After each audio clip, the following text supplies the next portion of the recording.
So in the summer of 1980, at the end of my first year of university, when I was 18 years old, I was walking up Rundle Mall in Adelaide between Christmas and New Year and felt a massive pain in my stomach. I was outside Myers, which is a slightly more modern version of Myers than was in 1980. And I remember having to hold on to the windows that were still displaying the Christmas stories. I carried on and I got to work at Lawrence's tobacconist and souvenir store. Another pain, and I folded over but insisted that I was okay. Around lunchtime I had another attack and almost knocked over an entire display of stock. I ended up calling my mum, who picked me up. I was at the doctor's at 3 o'clock and I was at the operating table at 6 p.m. Several hours later, when I was coming back in and out of consciousness, I was incredibly confused. I was feeling so cold, a cold that you cannot imagine. And yet I had nothing on me apart from a pair of jocks, and my body was surrounded by ice packs. My brain was terribly confused. Shortly afterwards, I was transferred to Queen Elizabeth Hospital intensive care unit by an ambulance. And certainly this was not the plan that I had in mind for a simple appendix operation. My temperature overnight peaked at 41.5 degrees. That's basically body melting temperature. I spent well over a week in hospital recovering and had no answers from the doctors.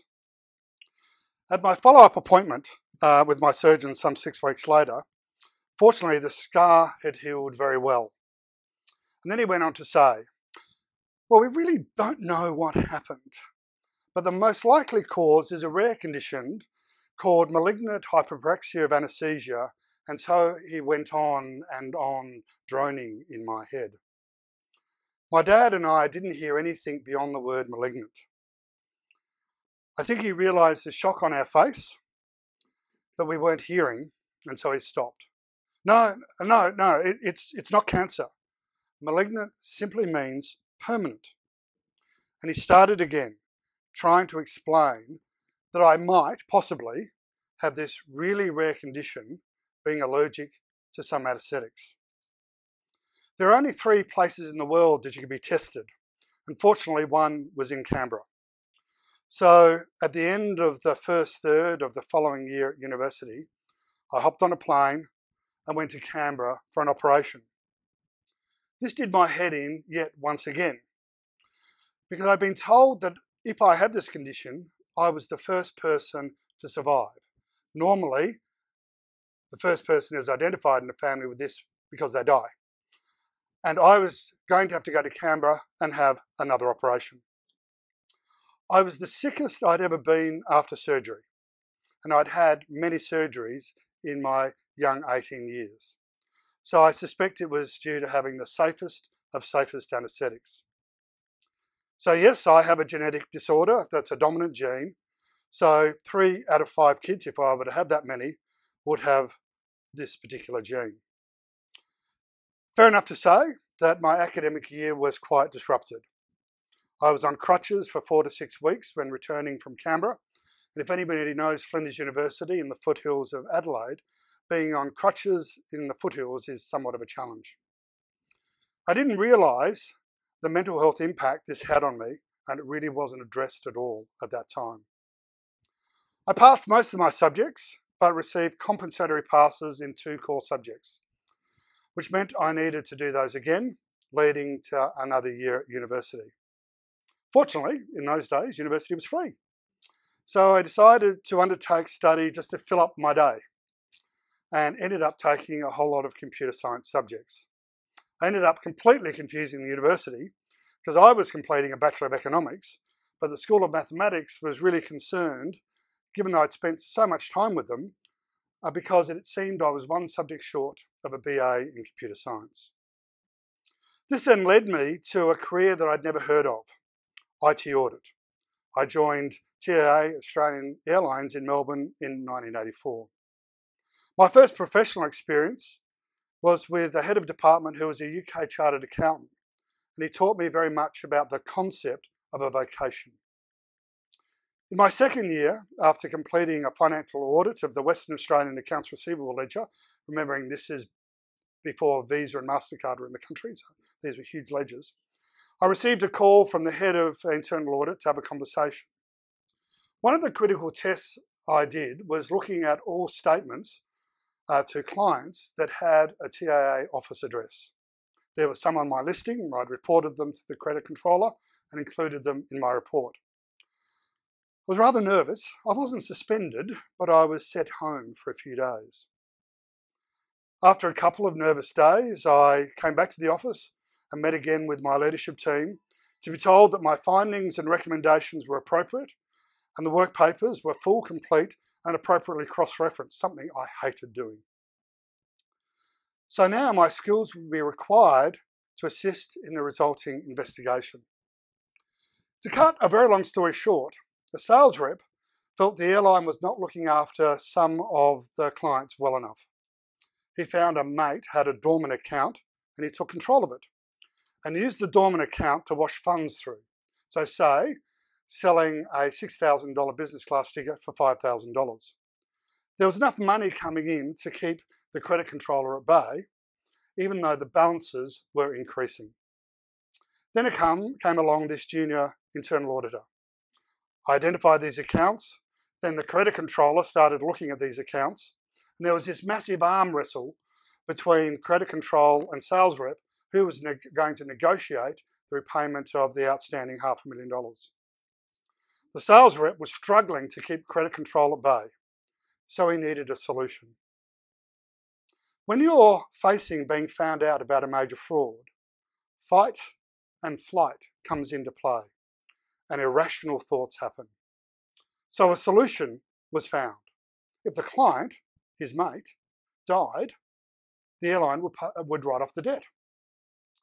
So into his garage he went, collected an axe, put it in his car, drove to his mate's office, swung the axe to chop his mate's head off. Fortunately, he failed, went through his collarbone, so now we had a $500,000 fraud and an attempted murder charge. So then I added forensic investigation to my career, and now I am a fully certified fraud examiner. After the airline, I started with Ernst & Whinney and was there through the merger with Arthur Young, creating what is now known as EY. Here I learnt about managing teams overseas, particularly in the Philippines, and bringing about change in clients and developing internal audit units. I learned about cultural differences, bombings, typhoons, and coups. In my second 2-month trip as a team leader, we had a bomb going off every day, plus the odd typhoon. Coups usually happened on Friday evenings, as you lost your salary when you had a coup, so doing it over the weekend minimised the loss of salary. One day I noticed a number of telltale signs one morning, received some confirmation from my sources, and then contacted the Deputy Charge of Affairs at our embassy. Hi John, Jason here. Hearing there might be a coup tonight. Any information? Oh, hi Jason, good to hear from you. The official Australian position is there are no issues in the Philippines. However, on a personal note, when I was talking with my wife this morning, she tells me the shopping in Hong Kong this weekend is particularly good. We had an established contingency plan with 2 options. I had time to exit Hong Kong. However, I was delayed due to a typhoon. After EY, I moved to Sydney to join Westpac as one of the new non-bankers they wanted to bring in to help bring about change. Unfortunately, Westpac didn't support the non-bank managers, nor the change very well. The move from Melbourne to Sydney also had some personal challenges. 3 months after moving, my parents were returning to Adelaide from Queensland and going to spend a week with me in Sydney. I'd finally decided to confront my father. It had taken me a long time to get up the courage for this.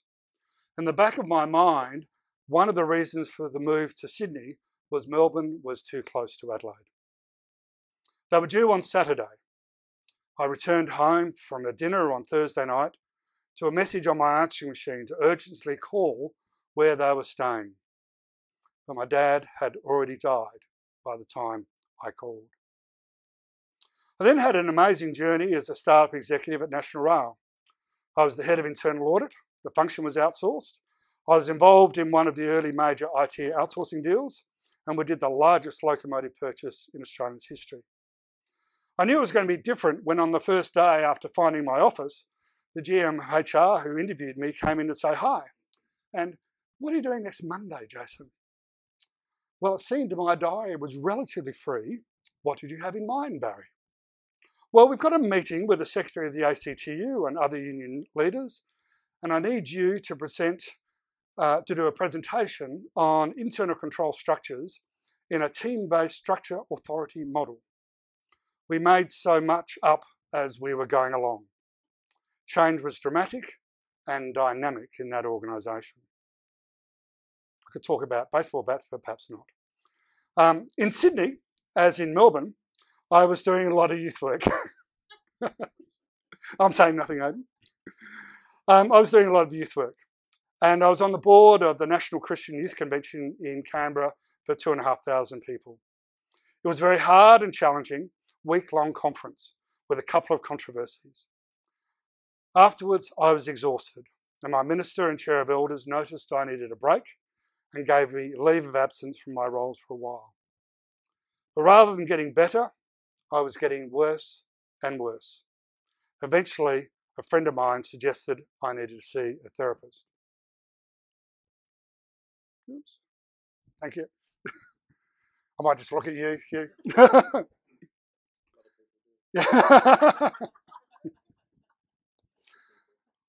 What commenced was 3 of the most difficult years of my life to that point of time.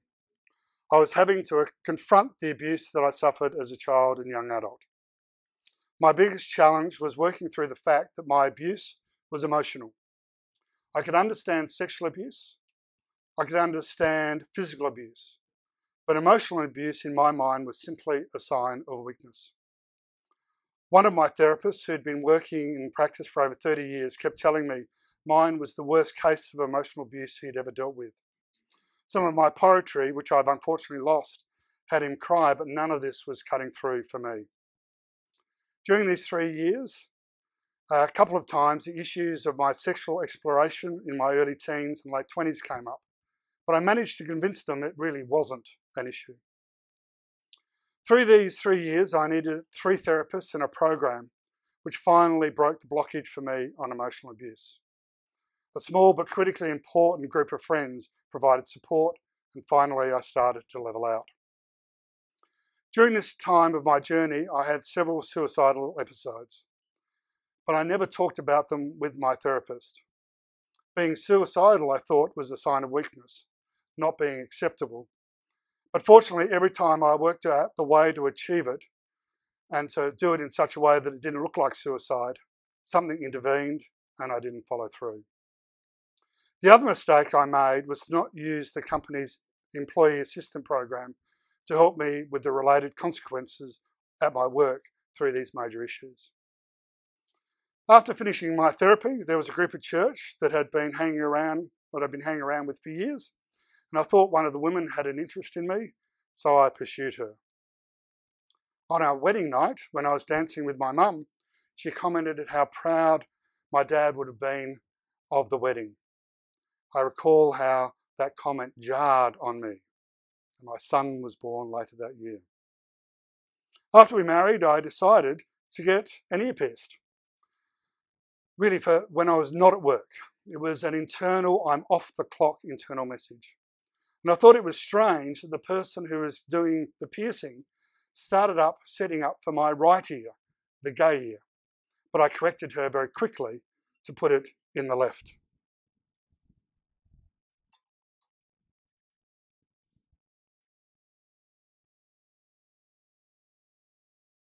Of course, I'm going to be able to do this quickly when I'm on show. Yep. There we go. There we go. Thank you. I then started the internal audit function for Fujitsu Australia in the South Pacific, and my daughter arrived. Fortunately, I was not there very long and was headhunted into an insurance company to head their administration function, which had primarily been outsourced and failed, which I successfully turned around. But then I was made redundant from that role. I ended up establishing the procurement and probity practice for a growing consulting firm from Canberra in their Sydney office, which then led to me establishing my own firm with an old church colleague from Canberra, who I later discovered was gay. And our head of HR consulting, I discovered his long-term partner is the only editor of DNA magazine. You may or may not have heard of that, which is a major gay magazine, who was also gay.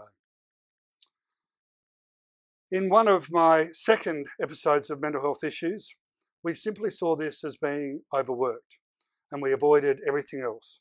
It helped, and I was able to get back to my keyboard. We subsequently merged with Grant Thornton, and I was a partner for about 7 months when the GFC hit, and they decided to close down the risk practice, which was odd given risk consulting was the one thing everybody wanted in the GFC. So being made redundant a second time in a major financial crisis was nonetheless a bit of a challenge. But using my networks, I was able to find roles and then re-establish my own business. I successfully rebuilt my firm focusing on probity and corporate and IT governance. Then in 2014, once again, my mental health significantly deteriorated. This time, my doctor insisted that I go on medication, having resisted all previous times, and I was referred to a new psychologist. It was helpful, but as time went on, as I drove often to see her at her office, often getting there early and waiting in the car park, I was thinking, would I raise the topic this week? My therapist had come from a Christian clinic, and I kept thinking, if I raised the topic, would she be able to deal with it clinically or from a Christian mindset? The risks were too high for me, so I simply stopped seeing her. However, in my own time, I started to voice the topic to myself. After 20 years of being married and with 2 teenage children, I was able to voice that I was in fact gay. Vocalising this to myself was more powerful than I could have ever imagined. A change was starting, but I had no idea where it was going to lead. Surprisingly though, my mental health deteriorated again. My wife wanted me to go back and see my psychologist, and I wouldn't. I told her there was no point in seeing her, so she insisted I go back to see our doctor, find a new therapist, and then start again. So my doctor was the first person I told I was gay, which was particularly scary as our medical practice was made up of a group of Christians. However, he was incredibly supportive and also incredibly honest, telling me that this all now made sense given my mental health issues. But he then went on to say, I have absolutely no idea where to refer you. So we worked together to find a new and appropriate psychologist to help me with the issues I was dealing with. Once again, there were several periods where I was suicidal. Even after coming out, the pain and more importantly the shame seemed overwhelming. After one episode, my doctor was so concerned that he increased my medication so much that it made me unable to think and work. After about 6 weeks, I needed this reviewed because I needed to work. So we talked about where my head was at. We found a new set of drugs that managed my moods better and allowed me to work, although not at the level I was used to. My psychologist used an analogy that I could understand. He said, my life is like a stock market. It's generally trending upwards, but on a day-to-day basis, it may go up some or down a bit. But every now and again, there are stock market crashes, and they were the ones that related to my suicidality. I needed to develop techniques to manage myself through them. The other thing he taught me was there was no roadmap. Each of our journeys is absolutely unique. One of the techniques I've used all my life to manage my issues is to be incredibly busy. My earliest recollection around the age of 15 is being taken by my mum to our doctor because there was yet another thing I wanted to do, and it took the doctor to convince me not to engage in other activity. I don't need this technique anymore, but it's so ingrained in how I operate that it's proving to be one of the hardest things to change. There were some comments my wife was making that my therapist started to get concerned and prepare me for coming out. And I was forced to come out earlier than planned and prepare me for a conversation with my children and telling other people. My conversation with her was not when I wanted it to be. I was working towards late October. However, in late August 2015, she really wanted to know what was happening. I was using all the deflection techniques that I was taught, but it wasn't enough. I eventually indicated that I didn't want to talk about this until after our son had finished his HSC. Then came the bombshell question. So, you have a terminal illness, do you? This was not in the scenario book that we had worked up. I delved into all the techniques to manage the unexpected and then to realise there was only one answer. I stumbled and paused. I stumbled some more and paused some more, then eventually said no. Nowhere to go. I finally said, I've had to come to accept that I'm gay. I had no idea how she would react. I had some hopes, but fortunately her response resembled those hopes. She was troubled, she was scared, but she was very generous. She even did make the comment that she wondered if I was in fact bisexual. Then started a whole series of challenging conversations. We explored options. But as I was already further down this pathway than her, I already knew the outcome, that we would ultimately separate. On the Friday after my son's last exam, we spoke to the kids one by one. My son first. As an 18-year-old male with typical conversation skills, he didn't say very much. When he left the study, he gave Mum a hug and walked on, and my heart sank. But then he swung around. He walked back and he gave me a hug. When I reread his Christmas card from only a few months later, I still cry. My daughter was next. We'd been talking about cohabitating until she had finished her year 12. I was not committed, but it said I'd give it a go. We explained what was happening. She's a tough girl. She plays sport at a high level, even at the age of 15, and had played a 3-day statewide netball competition with a broken arm. But she started to cry. It confused us because she is not a crier. We stopped and checked in what was happening for her, and her response stunned me. She didn't want to be responsible for us cohabitating. What she wanted was for both of us to be happy, whatever that looked like. I was learning the lessons of the LGBTIQ community, the continuum of coming out. A key lesson I learnt was to only tell people when there was a benefit for me, and that significantly changed and improved my mindset, although I was not always in control of that. Fortunately, I only have ever had a few negative reactions, but also, fortunately, some funny ones. Like the one with my principal consultant, who I decided to tell over coffee at our local cafe. I was running late, so I texted him my order. My decaf soya flat white. Upon arrival, he told me how gay he felt in ordering my coffee. And then to tell me about the new executive of our new client who was so obviously gay. He still reflects in horrors at my method of coming out to him. Yes, I'm just like the coffee you ordered. I was challenged by a very senior gay businessman who I took counsel on to go find a float for Mardi Gras in a few months' time. Next slide. And the next slide. I rejected the idea, but a few months later, in March 2016, I was in a community group, marching and kissing my way down Oxford Street. and I've done so every year since, in fact organising our group this year. Through my Uniting Church life, I've always had an interest in social justice, but I never had a real personal cause. Now I did. The intersectionality of Christianity with LGBTIQ people was now a personal social justice cause. So in Christmas 2017, I got both ears pierced. See if I can do it quicker this time.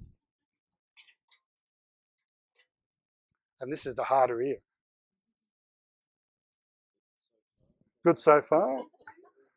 We did it. Well done. Once again, I'm using this as a technique for when I'm off work. This time is for me.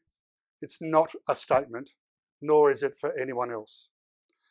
But in my advocacy and volunteering work off the clock, I do dress up a bit and I wear my earrings in those environments. My coming out was particularly badly timed. Just in time for the lead-up arguments around the same-gender marriage, the postal survey, which was particularly horrendous as a campaigner. I was one of the few campaigners in Bennelong. I received numerous nooses and messages such as all LGBTIQ kids should be killed. Then the debate in Parliament, then talking to people who thought now that we had marriage equality, everything was solved. Then into the Ruddock inquiry into religious freedom, which I call religious freedom privilege. And then for the first time, I was a member of the Uniting Churches Assembly. It's a national parliament, which only meets once every 3 years to debate for 6 days its position on marriage, which ultimately led for a position of conscience for ministers and parishes. I also then, in December, received my first online homophobic attack. I excluded the postal survey stuff. That was just horrendous, but post that. And this was from somebody in my sporting association, and the investigation took 9 months.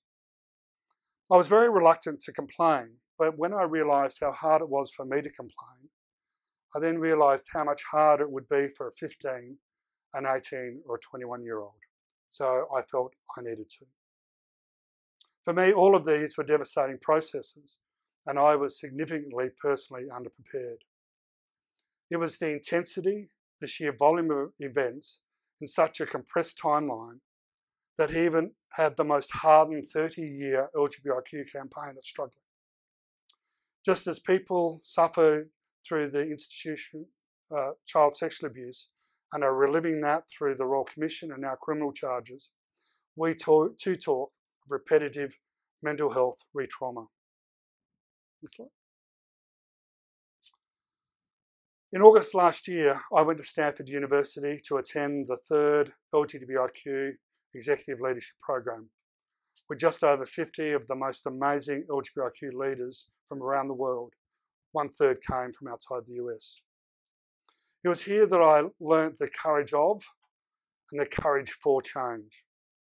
And most importantly, the courage to be who I am wherever I am. I was amazed that others took courage from my presence, but they all gave me courage in spades, in addition to the professors and the guest lecturers. In my current consulting role, I'm an interim CEO for a major cemetery. I've not pushed that I'm a member of the LGBTIQ community, but I no longer hide it. There have been more open and natural conversations in the workplace, which have been positive, and that's been quite wonderful. In my advocacy work, like many advocates, we are pushing back on the conservative right's attack on transgender people, supporting the right for intersex people and the genital mutilation that they have in the past automatically suffered through unnecessary surgery after their birth to make them closer to normal, whatever that is. I'm supporting my bisexual friends who often feel rejected by everyone and all, including, unfortunately, in some cases, from the LGBTIQ community. And I'm also engaged in international advocacy, such as the current issue in Brunei, which today the new law came into effect for the stoning to death of gay people. The lesson for me around this has been several.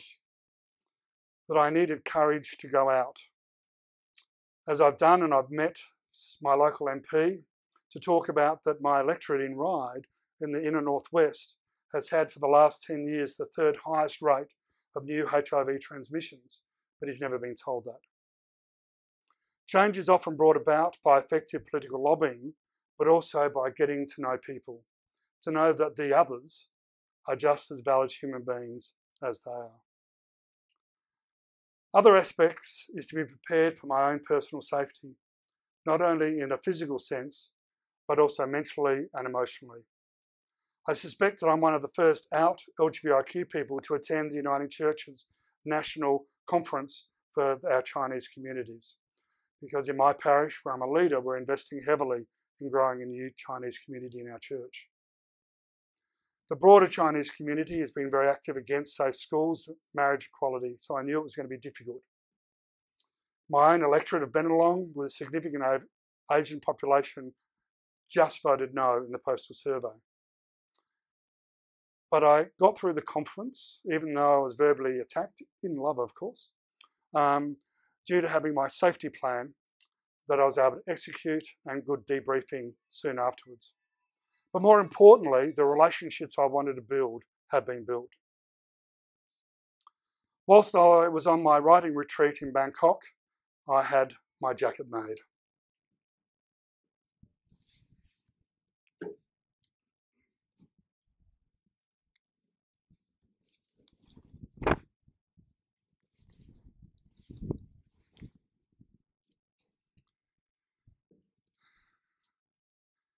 A lot of my personal, non-professional wardrobe has changed a lot over the last 3 years.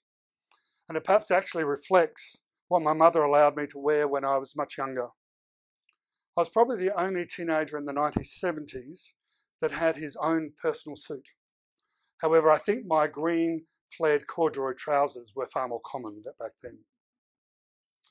Whilst I'm still on medication and coming to accept that that may be for a reality for a while to come, I'm seeing a much rosier future on my inside. So when I look back, what have been some of the themes? Change is often not our choice. My medical history and its huge impacts of my life were not my choice, and I had to work with and use them to my advantage, not only to manage my health, but also embracing the change that took me in a completely different career path than I had ever imagined. That has been amazing. Being an actor to avoid being who I am has been a massive negative impact on my life and my health. I'm still overcommitted, and as I said, one of the techniques I use to avoid dealing with accepting who I am in the past as a survival technique is proving to be very hard to change. As leaders, we need to be aware of mental health, our own and people who work for us. In my current role, I've openly spoken about my mental health issues and talked about when we were launching the EAP program at work, and talked about my failure of not engaging with my EAP provider when I was working through those first issues. I've learned that sometimes we don't need to tell everyone everything. The value of determining why I need to tell someone about myself and why that conversation is important to me has been invaluable. This for me was a foreign concept that I needed to be selfish. And finally, I learned that I needed courage. Courage simply to allow myself to be the real person that I am. I was lucky to be gifted that courage through my time at Stanford University, and I hope that this can be a gift of courage for you.